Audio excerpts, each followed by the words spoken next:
hit the record button. All right. So, hello everyone. My name is Chris Campbell, and I'm one of the assistant directors in the Office of Multicultural Education. My pronouns are he, him, and his.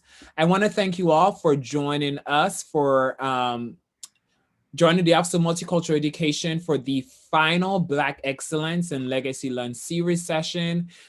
This biweekly series started in February as a way to bring alums and students together to share their story or stories of Black excellence at the college, and just to talk about the legacy that they and their peers left behind.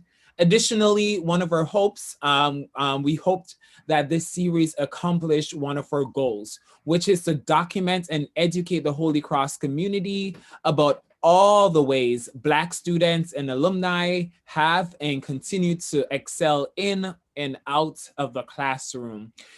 We want to encourage folks to drop a question in the chat box as we go today, drop a thought, anything that you feel desire to share, you can do so. My aim is to end the session at 12:50 because guess what? It's a lunch break, right? And I know we all are busy people, and it's always nice to grab a bite or just pause for a second before we continue on with our day. Without further ado, I will turn it over to our guest to introduce himself. We got Schone and Cheryl. Whichever want to start. Cheryl, you're up. Let me unmute myself. Thank you, sir. So my name is Cheryl Yiadom. I graduated from Holy Cross in the class of 2002. I'm from the Washington, D.C. area. I currently reside in Maryland. While at Holy Cross, I majored in political science, minored in visual arts studio, and had a concentration in Asian studies. So I was able to study abroad in China, which was lovely. I also had the honor of starting the Black and Gold Dinner and Fashion Show when I was at Holy Cross in 1998.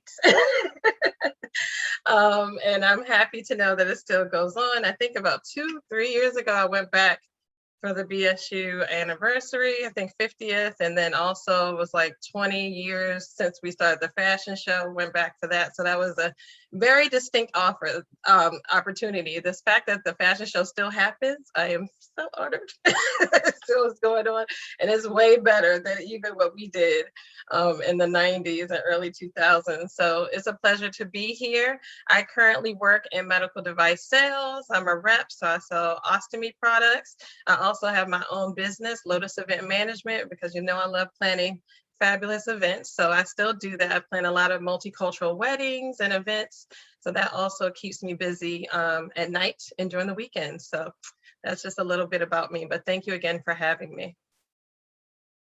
Oh, and Black joy. What's my definition of Black joy, right, Chris? Yes. What comes to mind when you think of Black joy? Black joy. I think of living our true, authentic self, embracing our heritage and our history.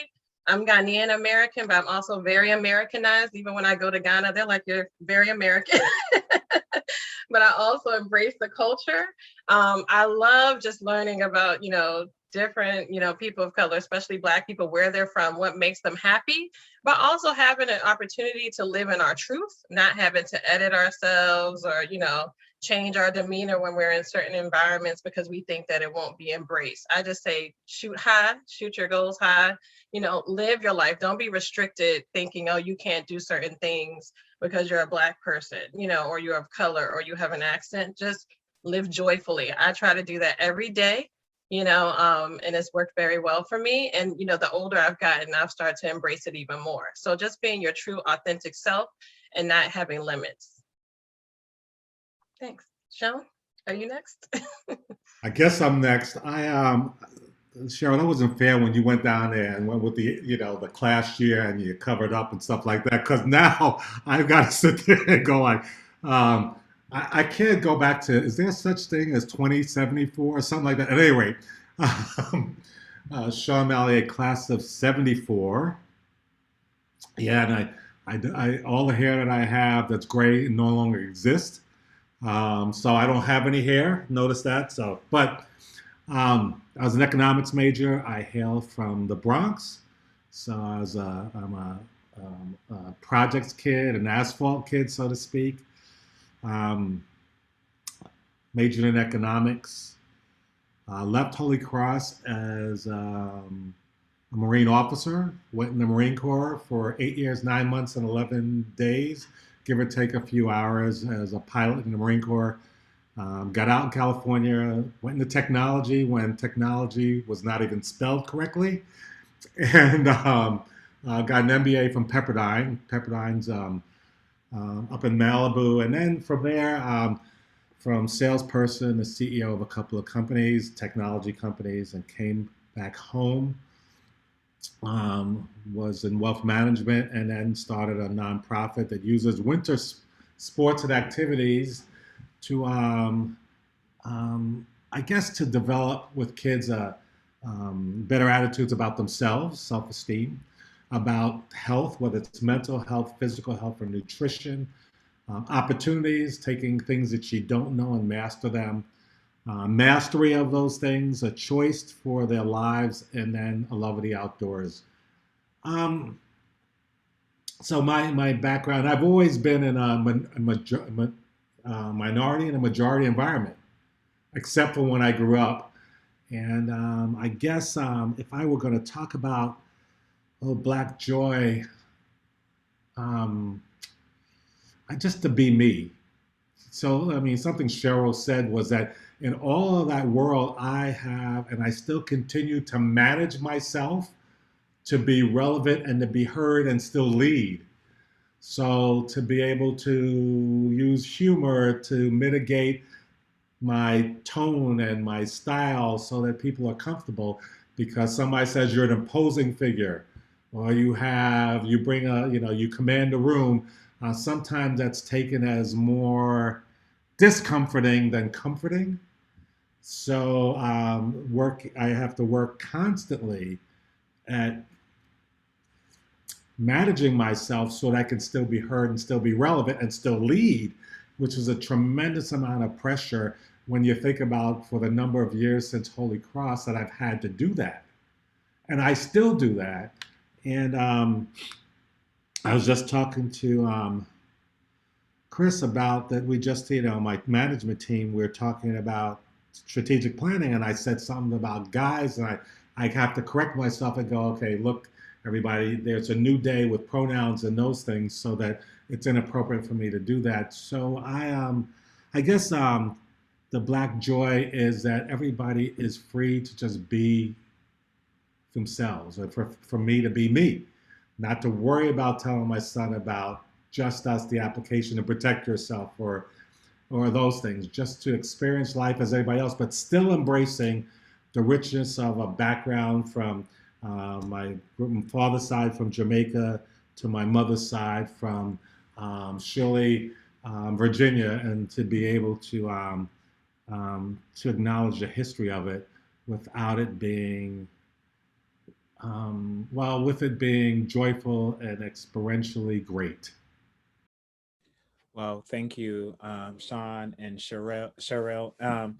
You both touch on the living joyfully and being your authentic self, which I think is just so powerful. And but also, Sean, you touch on something, right? Like, how can you live joyfully, and how can you be your authentic self or be free to be you?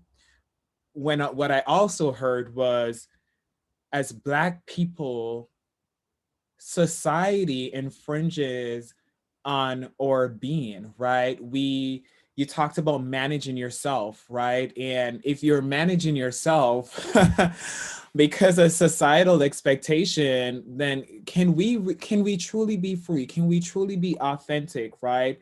And there's a lot of trauma that comes with that as Black folks, where we feel like we have to diminish our voices. We have to think about how we say things, right? Out of fear of how it will be received, right? You talked about using humor to dim what I heard is using humor to dim our light, right? And dim what we truly want to say. And that's, for me, there's a lot of trauma that comes with that, but I think we can connect back to one's Holy Cross experience, right? And how as a student at the College of the Holy Cross, how you've had to navigate such a place, right? Like Black folks are constantly navigating spaces that weren't made for them, right? And that is hard. Shifting the conversation a little bit, still on the note of Black joy, we're going to shift a little bit to Black excellence, right? What does Black excellence mean to you? And how would you define Black excellence at the College of the Holy Cross? You had a lot loaded into that, Chris. If you were an interviewer, I would have like clicked and been gone because there's so many things I have to respond to. I would I'll say a couple of things, and so Holy Cross is interesting, but my life, which has an interesting path, right? Is when you look at it, it looks like a great movie, right? That's great after I die because if you looked at it as a plan, it was not. And I will say that all those things I accomplished was because I didn't know that I wasn't supposed to. Do you understand what I mean? That all those things, I didn't know I wasn't supposed to do those things, which is interesting because Holy Cross kind of let me do that. It kind of let me, I was, on the board of the Campus Center Board of Directors. I didn't know what I was supposed to, I wasn't, I just went after it. I was a walk-on for basketball. Let me explain the walk-on now. I didn't even play basketball in high school. So in the context of my whole life, whoever writes the story, I know they're going to make it look like there was this plan. He had parents that were there and all that stuff. No, my mom did it. She was there by herself. My dad was what I call like, an event dad. He showed up at basketball games, but they did the best they could. So I think that what Holy Cross did was prepare me for this opportunity. The managing part of it was interesting because it's I am authentic. I am who I am. Everything you see about me, you listen, I don't change. You know how you do those behavioral tests, that sit there and decide whether or not you're stressful and those things, what particular behaviors come out. Mine align whether I'm stressful or anytime else, they're the same. So I am what I am, and my demeanor, I've embraced it. And if I want to be able to be heard like anybody else, you have to go to the other individual and figure out how to make sure that they don't shut down on you. But this goes to what we're talking about. I don't believe in diversity, inclusion, and all that stuff. I believe in equity, access, okay, and welcoming, because those are culture changing. And so the culture of allowing me to be me with all the things that I've been through, good and bad, Holy Cross kind of gave me that foundation to get through it, to cope until I could get there. I love that answer too. I was just going to say, to add to that, I mean, Holy Cross was a huge benefit. I think of so many other schools where there's no way that a freshman could come in and start a fashion show. Like that just would be shut all the way down. But the premise of it was not just the fashion show, it was to celebrate Black History Month. That was the core reason.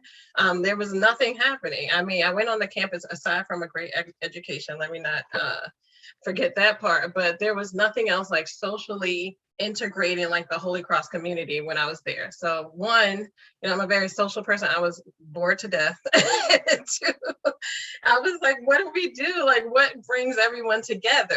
Everybody was in their pockets. Like the BSU was in their pocket, LSU was in their pocket. So I wanted to do something to bring the Holy Cross community together in celebration of Black History Month.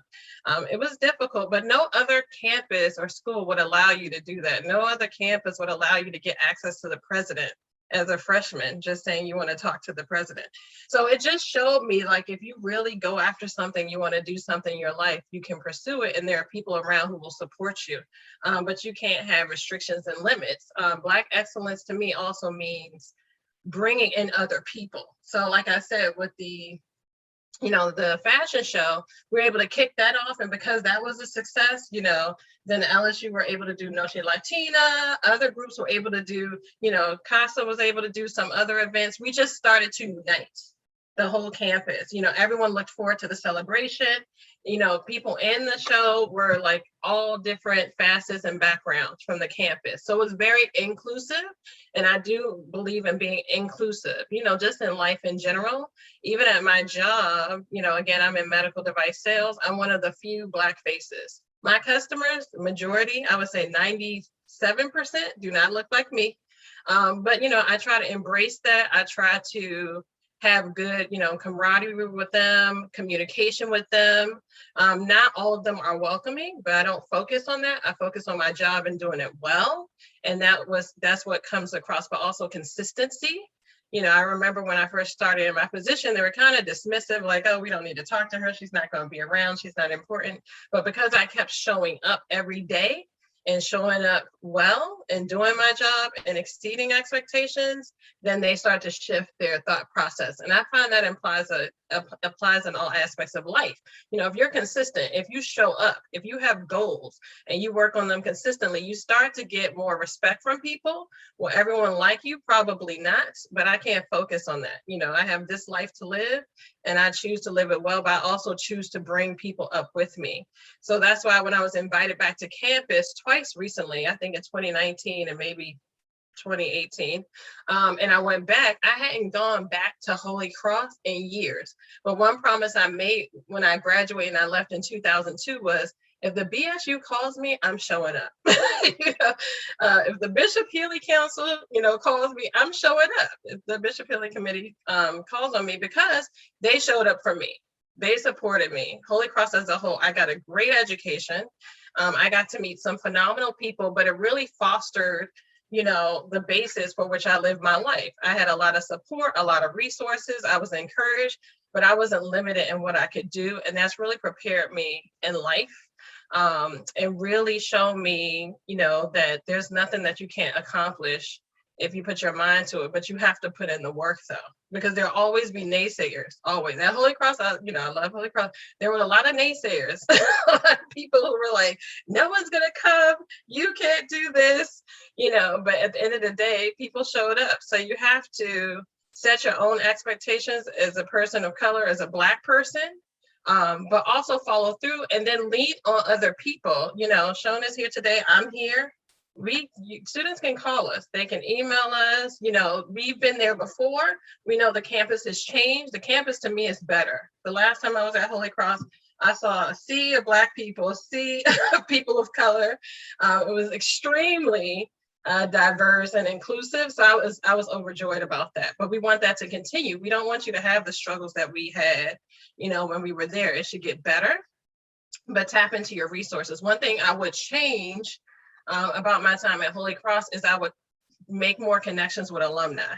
I didn't really go out of my way to do that, and I do regret that, because we have some phenomenal alumni, especially Black alumni. So I appreciate you inviting us here today, but really tap into your resources, your alumni, those connections. If there's a career you want to pursue, anything you want to do, just call on them. We're here to support. So that's it. I think I answered the question. Chris? Yeah, thank you. And so one of the things you talked about was, if the BSU calls you, you show up. The Bishop Healy Committee calls you, you show up. Schone, I know you have been very involved with so many groups and just Holy Cross and, Holy Cross leadership and, pushing our institution to do better and be better for students. I have a question for you. Why do you keep showing up? What keeps you connected to Holy Cross? Boy, that's not fair, Chris, because I am.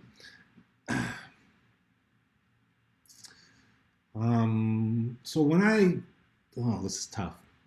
1710 Lafayette Avenue is a projects building in the Bronx. There was no plan for me to go to college. My guidance counselor at Rice High School had submitted all the applications. Father Brooks had went out and through the fraternity to go out and recruit. And so I picked Holy Cross out of a hat along with Father Brooks stuff. So that's how I got there. And I didn't have goals and dreams and stuff like that coming out there. I was okay playing basketball down at Soundview Park. I know this might not make sense, but I was okay with that. I think that when I look at the opportunities and what it gave me, and with all the screw ups that I've had and all that stuff, but what it allowed me to do, I owe the institution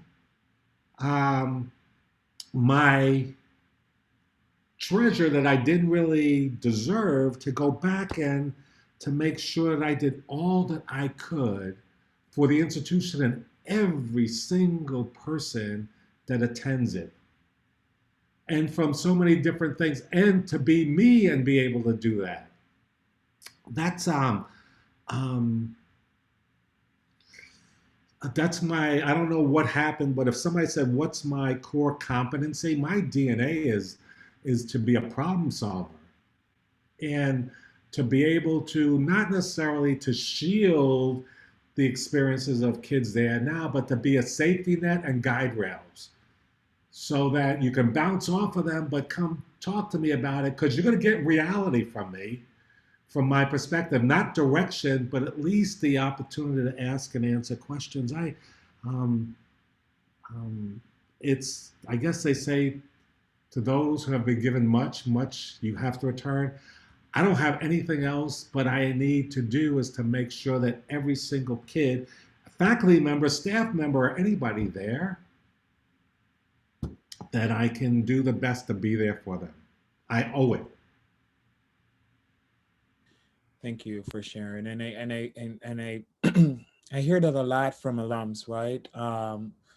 Just this genuine connection, this genuine commitment to Holy Cross, because Holy Cross for a lot of people, despite the pains, the struggles, the late nights, it's home, right? And wherever we define or we call home, we always want to go back. And even if it's to go back and just to see how things are, it's still a place. I was just on campus this past weekend, and I was walking on Easy Street, and I was like reflecting and thinking to myself, I'm like, I slept in that building for an entire year. Like, that was a place where I rested my head. That was a place where I cried. That was a place where I found my lifelong best friend. And so I hear that. I hear that so much. Cheryl, you shared something around focusing on your job and doing it well, exceeding expectations. And I hear that from a lot of folks all the time. And whether it's Holy Cross and being a student at Holy Cross and, you know, striving to be one's best, right? What are some of the motivations behind that? Like, who motivates you to excel and be great and just strive for excellence? Thank you. I think that's a great question. It's definitely, you know, me and who I am, but also, you know, I have to give credit to my mother. My mother, you know, she's an immigrant. She came to this country from Ghana. You know, thank goodness the official language of Ghana is English, so she could speak English, but she had a very thick accent and she had to face a lot of hurdles. You know, she was in New York and then she came to DC.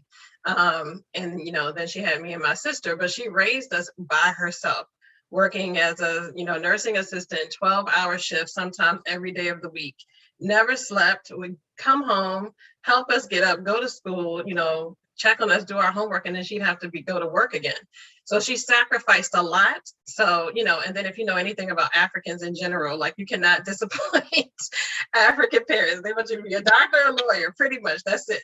So, but also too, you know, both of my parents were very proud when I got into college. You know, I had no idea where I was going, but I had a very supportive and great teacher at school who was very smart, very into, you know, education. He knew all the schools. So he sat me down one day We went through applications and applied. You know, at Holy Cross, I applied to, visited the campus, and I got in. And it was such a big honor that I was like, I cannot disappoint my family. I'm first generation. No one had ever been to college in the United States of America in my family. So I really had to push through. And then after graduation, you know, it was kind of unclear. I realized I didn't want to be a doctor or a lawyer. I definitely didn't want to be a lawyer. And I thought I did. That's why I majored in political science. But what I realized is I had to go through a journey to see, you know, what I wanted to do. You know, I wasn't in New England anymore. I was in DC. Figure out, you know, what my strengths were, you know, which was hard. It was maybe a 5-6 year process. And then I finally started to settle into sales. But even that has its share of challenges. And I just feel like as a Black person in general, you know, the expectations are high. We have to do better. It's a lot of pressure, as Schone was saying, you know, that we have to carry on our shoulders, but we can do it. We can excel. And I think that's why it's also important to have good mentors. I had some great managers and bosses in the past who were great mentors, who encouraged me, who believed in me. And I just stayed consistent, even when I didn't know what my new career path was going to be, which was weird because I'm a person who likes to plan. And I was like, I'm going to go to college. I'm going to be a lawyer. I'm going to do this. And I was like, oh no, what am I going to do? I don't want to go to law school. And my parents almost disowned me. I wasn't going to be a lawyer. They're like, what are you going to do? I'm like, I don't know. But I had to, you know, as a young adult, go through that journey and figure it out. You know, but my inspiration every day is just to really strive to do well. Whatever I do, do it well, be authentic. You know, sometimes at work, you know, my manager's like, oh, you need to do this, you need to do that. And I think also being authentic is to say, hey, I don't want to do that, or I don't like that, or no, I don't agree with you. You know, my job, everyone has different political views, and that's fine. You know, I don't believe you should be talking about politics at work, but the truth is it comes up, you know, and I think as Black people, it's about how you handle the conversation. I do disagree. You know, some people get uncomfortable. They don't want to disagree. I think disagreements are okay. It's just about your tone and how you handle disagreements. I'm a Leo. I don't have a problem with confrontation, but tone is important. Your demeanor is important. When you communicate with anyone. And I think communication skills in life are key. So, you know, I know when to say, hey, let's agree to disagree and walk away. But as far as like goals and excellence, I just strive to be the best, period. Like, I just cannot allow myself to be, you know, subpar or anything like that, because I know my whole family, you know, all my ancestors are looking to me to do well and to succeed, you know, in my, you know, job and my business, just in every facet of life. Is it going to be difficult? Are you going to have hurdles? Of course we are. We're human beings, but I just, you know, strive to wake up every day and just do my best and have appreciation, you know, for the position I'm in, but also to encourage others. Like I said before, you know, if you have goals, you have great dreams, don't be restricted. You know, this is the United States of America. Literally, there's nothing that you can't do. You know, all the dreams can be pursued here. And there have been so many success stories. So why shouldn't you have one too?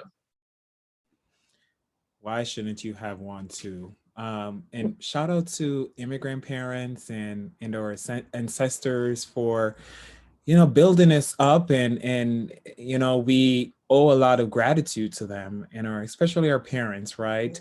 One of the things that you both talked about was when you go out there into the real world and the working world and you leave the hill, you engage with a plethora of people with different political identities and views. But something that was shared earlier was bringing in other people. Cheryl, I know you touched on, you know, yes, the fashion show, right? But also bringing in different groups on campus, and Lasso and CASA, and how important that is. But the same can be said around just navigating day-to-day life. How important it is for folks to, still in the context of Black excellence, how important it is, and for both of you, you know, in terms of bringing in other people and bringing in other perspectives. What would you share about that? I think I'll let you go, Cheryl. Okay. You know, I just think it's very important. I'm a person, I really, again, I think inclusion is key. As a woman, you know, I want to lift up other women, especially other Black women. You know, I want to lift up other Black people. So if I see myself in a space and there's not enough of us, I'm changing it. I'm figuring out a way to change it, to expose people to some of the same opportunities I have. Is it always possible? No, but at least I try. And I think, you know, it's really important to, you know, mentor and foster other people, even if they're not in your same career field, you know, but if they're having struggles in their career, their education, their personal life, I think it's important for us to encourage them. You know, we're all human beings. We're all going to have struggles at different points, but I think it's important to also be a listening ear. Not everybody is going to, you know, reach out initially. Not everyone is comfortable sharing their true, honest feelings, but I just try to be there, you know, to talk to, you know, younger people or even peers and say, hey, what are you struggling with? What's going on? Even I have an example now at my job where I'm a trainer. So we have field sales trainers and I'm a trainer. And we had another Black woman who wanted to be a trainer, and her boss was giving her a very hard time and not doing it. But I kept reaching out to her, like, what's going on? You know, the application process is opened. When they made selections, I was like, were you picked? What happened? And she was having a hard time because her manager is not an advocate, period. It's just not supportive. I think her manager thinks, oh, like, I hired you, so like I did you a favor. But she's excellent, you know, so it's not a favor. She wakes up and works every day, but she wasn't giving her the opportunity or opportunities to excel at work. She wasn't giving her the opportunity for promotion. And, you know, I'm the people's advocate. I'm like, that is not fair. so I kept asking, like, what's going on? You need to apply. You need, you know, she told you no last time. It's a new year. She cannot use the same excuse.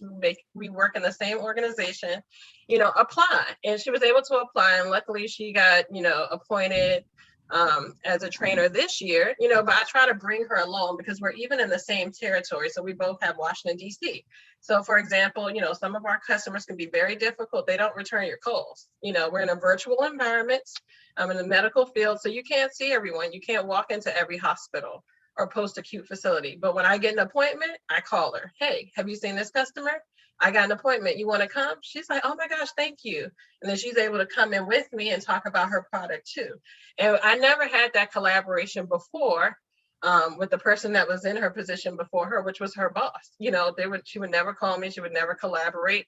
So, you know, I think it's case by case, but in those situations where we can support and help each other and raise each other up, we should do it. There's no reason why we shouldn't. And, you know, and vice versa. If she sees a customer, I can't get in, she'll tell me who they are. She'll tell me their contact information.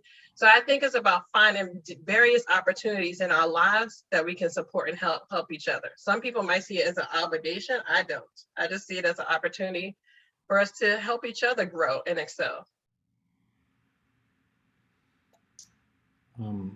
She said everything that I needed to say. No, in addition, you know, I would say I was going to go back to the immigrant thing and says just to quote Hamilton, a line from Hamilton that says, immigrants, we get the job done.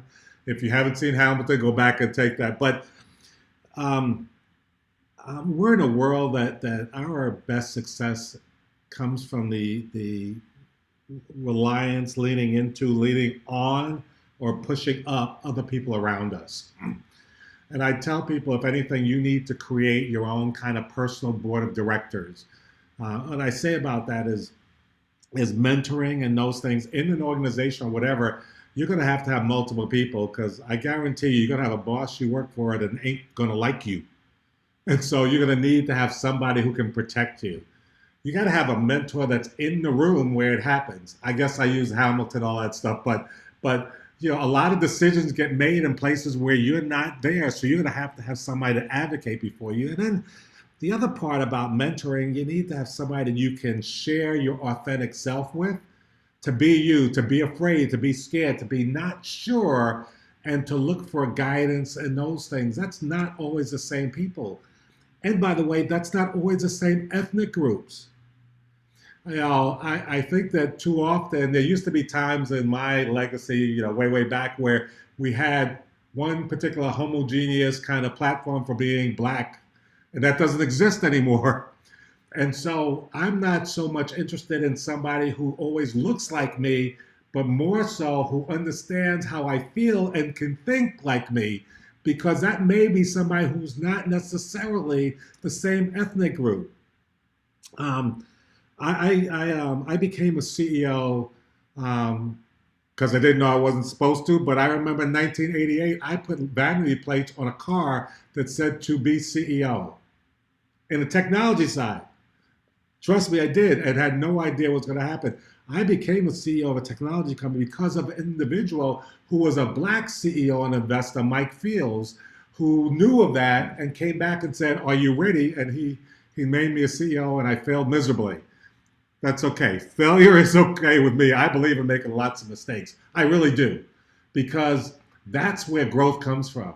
And if it's too comfortable or it's too right and it's not fair and it doesn't, that's probably the best environment to learn.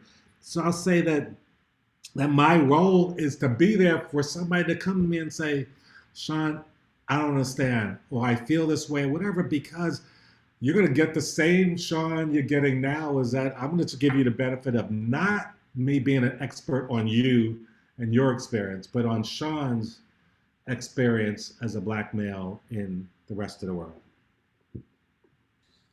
Wow. Dropping so many gems and just sharing authentic stories and experiences. And thinking about, you talked about board of directors. And when I think about board of directors, I also think about mentors.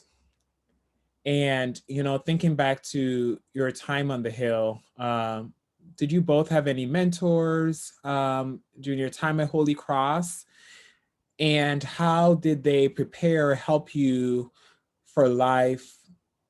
I'm going to say during while at Holy Cross, but even after graduation. I didn't have any mentors. You didn't have any?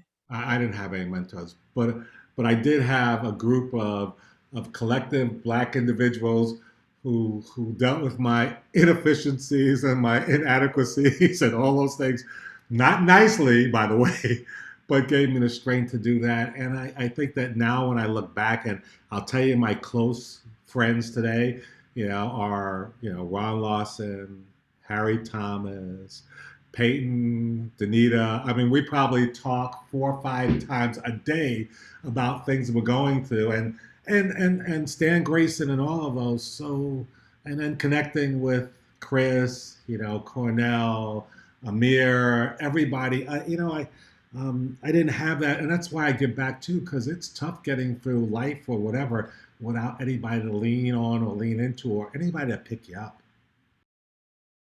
Mm-hmm. Yeah, I was gonna say, I guess back then I didn't see it as a mentor, but I definitely had oh, am I on me? Okay.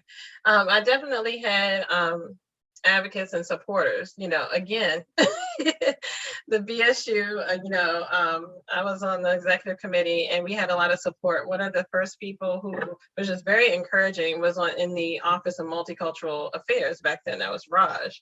And, Raj is an Indian man, but he was very supportive. Like, he was like, what are you guys trying to do? What are your goals? And he encouraged us. I had Joe Riley, a white New England man, Yeah. and he was literally my Holy Cross dad, literally. I think they had a dinner for him a couple of years ago before he passed. And I was so honored when I found out about it. I was like, I have to go, because again, if they call, I will come. And they called to honor him. And I was so happy and honored that I could go before he passed. He did so much for me. He encouraged me. Things that I didn't think I could do, even studying abroad. I was like, oh my gosh, they're not going to let me. I had to apply twice. First time they told me no. So rejection, you should get comfortable. Just like Sean was saying, I've had a lot of rejection in life, but I got rejected the first time, prayed about it over the summer, went back, applied the second time, talked to Joe Riley. He was like, apply, go. And then I got in. Even unbeknownst to me, nominated me for a Presidential Service Award, which I got before I graduated. So sometimes you have people in your environment who are very supportive, who will hold you accountable, who will humble you, and that's really key. But I had no one in Worcester. All of my family was in DC, Maryland, or abroad. My mother couldn't just come to Holy Cross to Massachusetts every weekend. So I really had to rely, on myself and then others around me. And I had a lot of faculty members who were extremely supportive. And I don't think I could have had the same experience or the same journey without them. So I'm very, very grateful, especially for Joe Riley, especially for the BSU and the Office of Multicultural Affairs, for sure.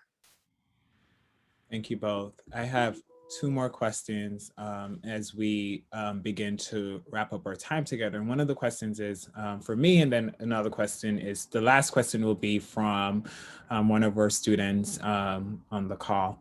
So the first question that I have is, what are some of the hard questions you would ask today of the Holy Cross community? What? That's a tough one. Good day. I would say, how comfortable are they with getting uncomfortable? It's a different environment than when Sean was there, when I was there, and, I still was like, we don't have enough support. We don't have enough people here who look like us, et cetera, et cetera. Now you do have more. It's definitely, to me, you can correct me if I'm wrong. It's definitely more diverse.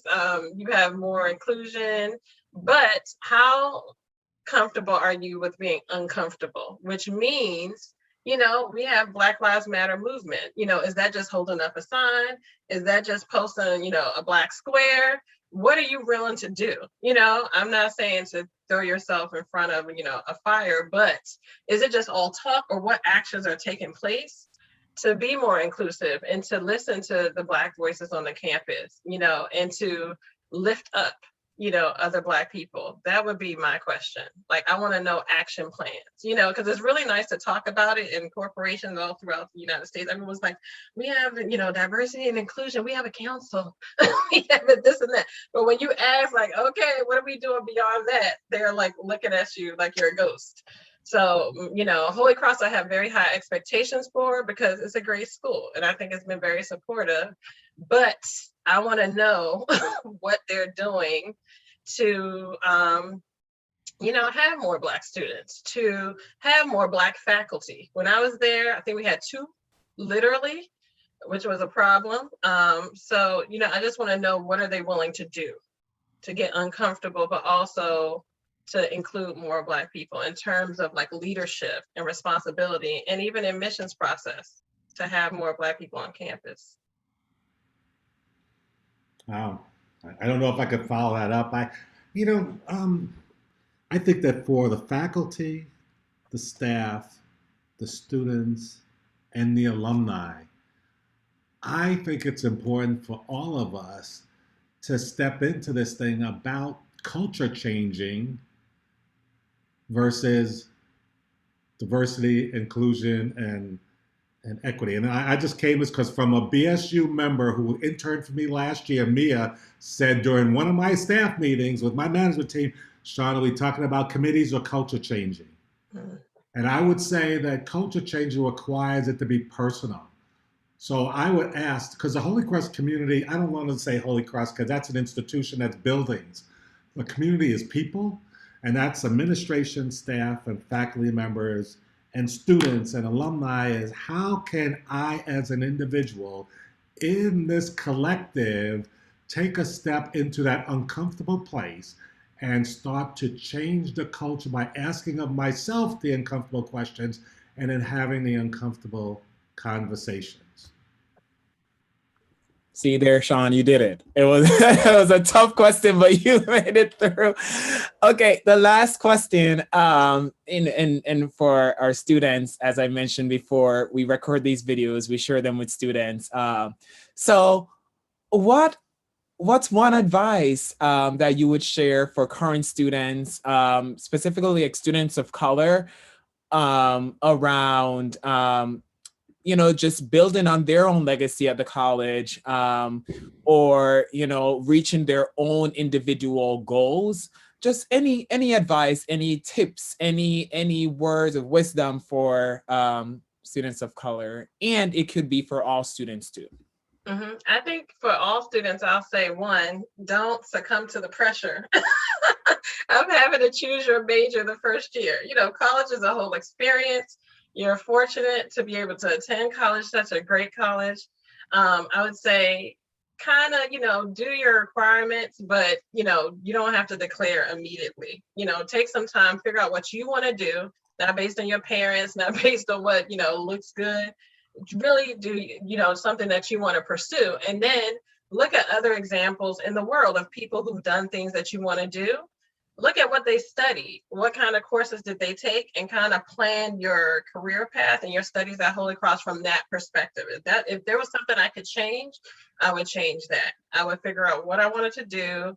When I was unsure, I would look at other people who had similar careers and then start to follow that wavelength. If you're having trouble, you know, at Holy Cross, if you're struggling academically, personally, if you're homesick, you know, tap into your resources. It's not just you there. I remember as a freshman that sometimes I felt alone. I was not from New England. I didn't come and do, I think there was a program that kind of brought students ahead of time to kind of get to know each other. I had to work, so I couldn't come and participate. So I kind of got isolated when I got there because everyone else had met and clicked. And I was like, hi. And they were just like, we don't know who you are. So I would say, you know, try to meet people, try to get, you know, familiar with other people who maybe you're shy. I was a very shy young person. So meet other people, reach out to alumni resources, but know that you're not alone. I think that's the number one thing. You're not alone. There are a lot of people who having some of the same experiences, and just tap into those resources. And then I would say the last thing, you know, with tapping into resources, like there's a whole alumni network that I think some like, you know, students are not aware of, you know, that you could, you know, talk to Sean, you could talk to me. They think, oh, you got to go to the office. We're like so far removed. We're not. Sean has definitely done a great job. I need to do better based on what he's doing. But, you know, there's a whole network of people you can call and have candid conversations. I didn't have that. I wish there was someone I could call and be like, this sucks. You know, I don't know anybody. I want to leave. I remember after my freshman year, before we started the Black and Gold, I was like, I want to leave, like literally, just because I didn't know anybody. I felt so isolated. I was so far from home. But, you know, needless to say, I got over that, you know, and start to, you know, just create my own community at Holy Cross, my own, you know, executive board. So just reach out. Know that you're not alone. Know that you don't have to be perfect. Know that you can call and vent, and that is okay. But the expectation is you do your best. You do your best, you excel in whatever you do. And that, you know, if you need anything that you reach out, because I think that is the responsibility of the student. We don't know if you're having difficulty. We don't know if you need support. So it's okay to say, hey, I need some help. I need some encouragement. I just want to brainstorm and reach out. But also, you know, before you reach out, have a plan too of your own. I you know, leaning in or following up with what Cheryl said, I think that simply I would challenge every student, challenge the status quo. I'm serious. I think that Holy Cross, if anything, if my major was economics, that's not what I learned. I learned critical thinking. Most of my colleagues say Sean doesn't know the meaning of no, because he's going to find out and figure out how. And I think that not to accept anything as it has to be, but to lean into what it can be and it should be, and to embrace your contribution into that, because everybody there makes a difference. And that's what I learned. I just don't know the meaning of no. And if you think about, like, you know, Tony Fauci, you know, and Ted Wells or Cheryl or Ron or the new president, you know, and Cornell, and I go through all these things because there's a lot of pride. Because if you think about what's happened in this college, I'm sorry, but we have a Black president, you know, we have a Black assistant provost, we have a Black athletic director. We are now part of a community, and this community is expanding, and it's done by that. And I think that that's Holy Cross. That's why I'm so proud of it, because Holy Cross kind of challenges the status quo. It doesn't accept no. And I'm going to close with this one thing. This is what my interns, Mia, did for me for the internship. And it's kind of scary. This, if they a bobblehead, and that was something I never thought would ever happen. And I just want to put on a wig to see how I look with a ponytail. So. Great way to end our time together today. Oh my God, I appreciate both of you, Cheryl and Schone, for just coming in and, helping to wrap up the series where, sharing your stories, but also just being your genuine, authentic selves. And I feel like I learned so much from alums every time we have these sessions, things I didn't even know. And so, as you both said, live joyfully, be your authentic self. Schone said it, challenge the status quo. And Cheryl, you said reach out and know that you are not alone. Thank you both. Thank you to our participants for joining us today, and have a wonderful rest of your day and week. Thank you. Thank you. Thank you, everyone.